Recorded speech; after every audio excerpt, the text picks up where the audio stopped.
After I talked extensively about Goblin Scouts and why they would be so vital to any Goblin army, today we will take a look at the actual rest of the army and how it would work.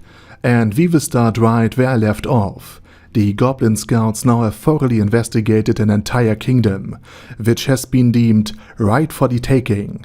So now the Goblin Army, or rather the Goblin armies, are sent out. Since goblins are so numerous, they would undoubtedly hold the numerical advantage and could therefore send multiple armies for every single army of man, elf or orcs that they could actually send out, which has the distinct disadvantage of being really hard to conceal.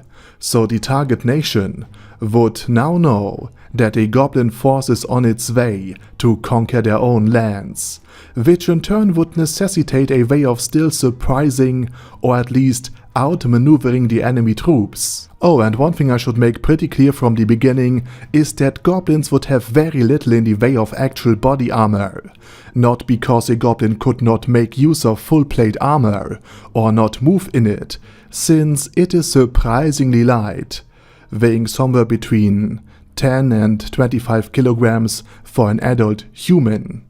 Again, all depending on the specific armor, but given that there are so many and so weak creatures in the army that could be easily pinned down by humans with such valuable equipment, and of course with all of the combat losses that are expected, such valuable equipment would be simply uneconomically.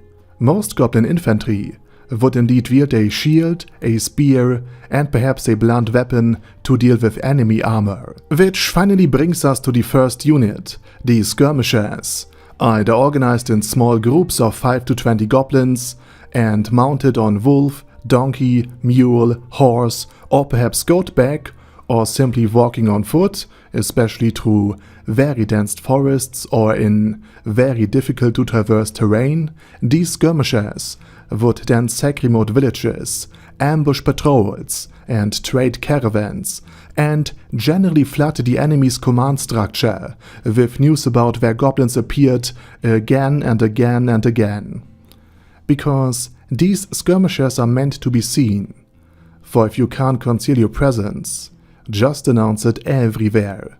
If the enemy force, for example, hears about a goblin raid, not only on every single border village, but also get reports about a larger goblin skirmisher force attacking an important coastal city, while another report states that a goblin skirmisher force is trying to besiege a mountain stronghold, cutting it off from resupply, on the other side of the very nation that is on the defense, then the defending armies would be stretched too thin if they try to actually respond to every single report. Now, this would keep the fighting in the territory of the enemy and basically the resupply lines of the actual Goblin Kingdom very secure, since again, the enemy force doesn't have the numbers to spare to ambush their own supply lines, since they are busy defending their own. So one way or another the goblin force would get a foothold in the target nation, and the goblin skirmishers would also combine to larger groups, led by scouts still in enemy territories, or follow the highest ranking skirmishers in order to take on these larger targets. But as soon as real, actual military in the form of knights or just a large peasant mob shows up and try to break the siege of, for example, the mountain stronghold, they will just scatter back into their individual groups. They are not meant to fight the larger forces, they are just there to draw them out and tire them. And of course, in actuality, they could not besiege a coastal city and cut it off from resupply via ship. Or perhaps breach a mountain fortress, since they would lack any siege weapons, and basically anything else that would slow them down. But their speed would be more than enough in terms of defense for every time a local lord could muster enough knights or peasants to actually meet the goblin force in an open field. They would just stand there alone. because the goblins of course have scattered and divided themselves into these subgroups. And of course accompanied by goblin scouts, these groups, these skirmisher units, will also have an excellent overview over the battlefield. So this is the basically first stage of the invasion, the information and distraction warfare. And after the entire border is set ablaze with fighting, the actual main force will arrive, consisting of cavalry, infantry, and a lot of ranged units. For here's the thing, goblins are still smaller and weaker than even a young human teenager, and would therefore lose in a direct and fair fight. But armed with just a sling, they could potentially take a knight in shining armor on, or rather out, if the projectile hits the head of the knight in just the right angle and with enough speed, and in contrast to direct space in front of the army, where the actual soldiers met and fight in melee, the place in the air is way bigger, and therefore much more goblins can partake in these ranged fights. So therefore every single goblin would likely have some way of fighting a ranged battle, even if they just have to fling a stone by hand, in order to play out their numerical superiority.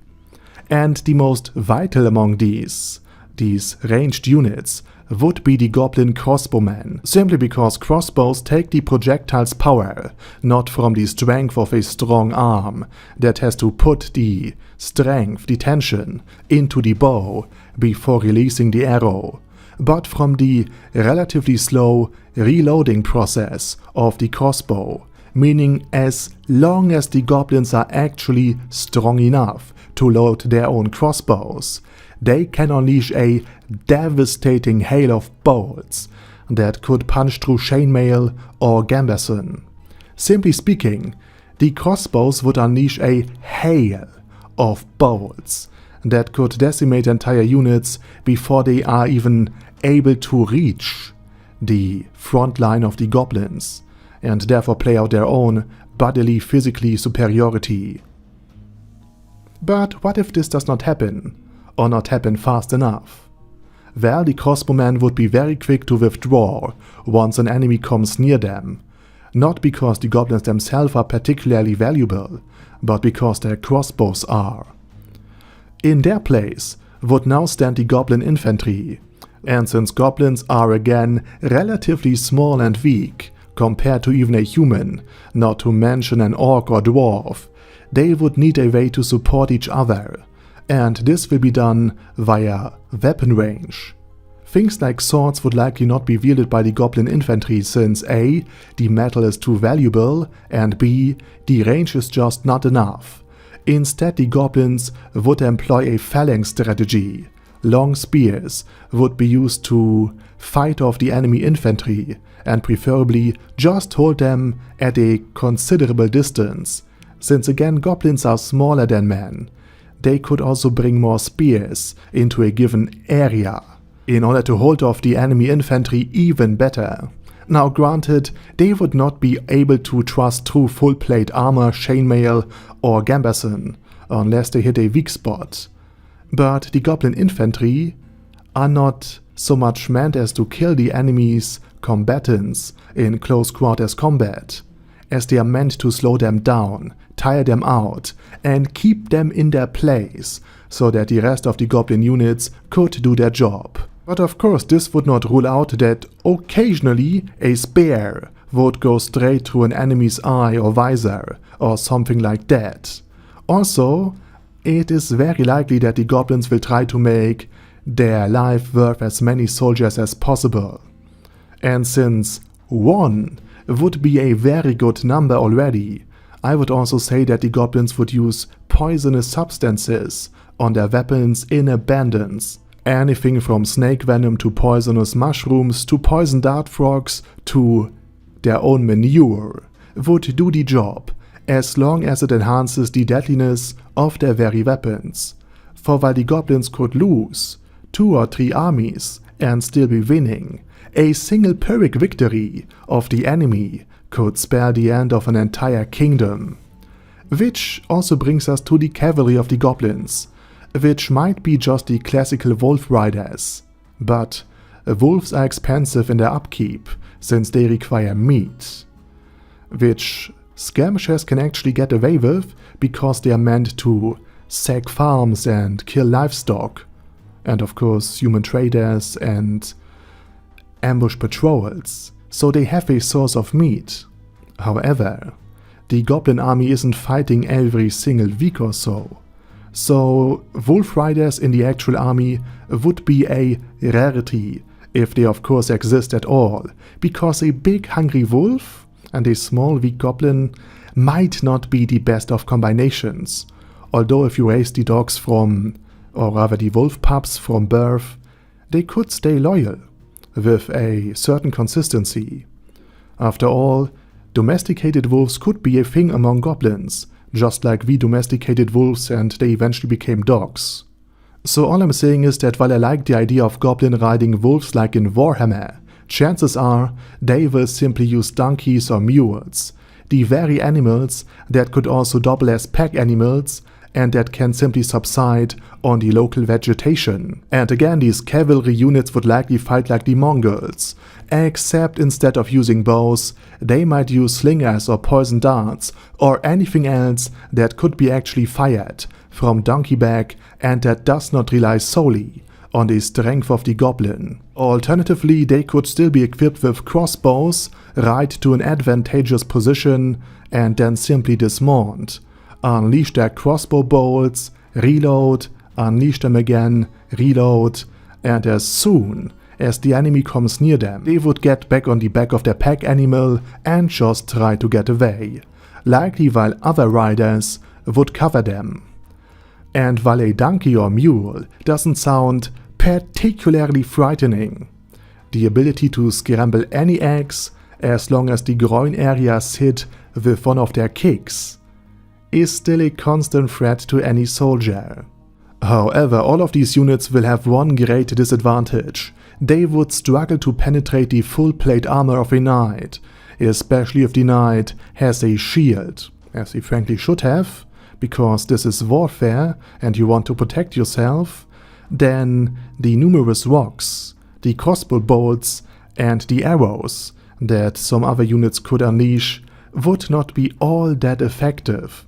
And even by goblet standards, it would require a disproportional amount of units to take out one single knight. Especially if they make it to melee, because there they can wield polearms or long spears of their own, and the goblin infantry would not be able to withstand them forever. But luckily, they are too few in numbers if everything works out for the goblins in order to threaten the goblin host all on their own, so therefore they would need mobilized masses, peasants without much in the way of armor, and they would be the actual primary target, because if 90% of the army of the enemy routs and withdraws in panic because they are frightened by all of the projectiles, by the poison crossbow bolts, and by the sheer weight of numbers that the goblins can bring to bear, then even the knightly forces are also required to withdraw or just flee as well. And ideally all of this will work as the goblins have intended, but if not, the goblin force will scatter if the tide of the battle turns, just to fight another day. But let's say the Goblin Army is not just made up of these basic units, but also meant to besiege cities, fantasy cities, meant to withstand far stronger creatures. In that case, retreat would not be an option, since the various siege weapons, such as trebuchets or perhaps early black powder cannons, would be far too valuable to abandon. So in this case, the goblins would have access to far more units and far more anti-infantry weapons, things like scorpions or catapults, which would be very important if the human army has access to very powerful units like griffins, hippogriffs, demigriff knights, giants or wyverns, or drakes for example. For without these heavy weapons, a goblin army would have little to no counter, aside from their sheer weight of numbers and the hopefully dwindling endurance of the enemy creatures. And of course any human elite formation in enchanted armor that could shake off normal crossbow bolts and carve a bloody path to the goblin ranks with their flaming swords or explosive warhammers would need something with far more punch behind it in order to be taken out. Otherwise, they would be a extremely effective counter against the goblins. Because eventually, the knights can retreat, rest, and then fight another day, while all of the various goblin losses stay dead. So a goblin army can be bled remarkably effectively by these very high value and overpowered units. Which brings us to the heavy infantry units, which could be just normal human mercenaries in full plate armor as far as goblins are concerned, but it could also contain ogres, trolls, giants, or beasts of any kind, from elephants to wyverns or even dragons. Anything that can dominate a human or a dwarven heavy infantry would fall into the super heavy category.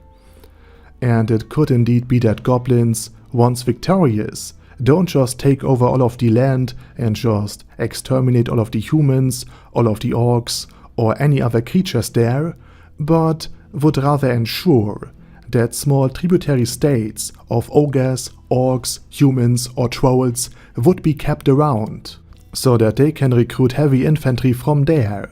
This type of soldiers could also be the only form of tribute that they might be required to pay, which would also provide an incentive to actually surrender to the goblin force and not to fight until the last man, because they're all getting slaughtered anyway. And finally, if the goblins can cast magic, they should be bad mages compared to humans, simply because their lifespan would be more or less 10 or 20 years, which likely would not leave enough time to master any particularly devastating spell.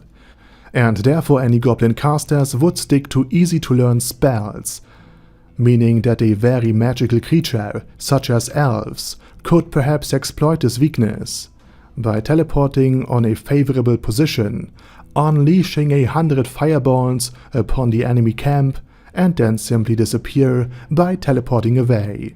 And attacking the supply lines that keep all of the goblins and their various animals and auxiliary forces fed could also be a very effective way of dealing with the advancing goblin armies, if you can get past all of the numerous goblin armies and all of the other forces and the skirmishers and scouts first. Best case scenario for the goblin army, they can sack a city or loot the surrounding land to sustain themselves.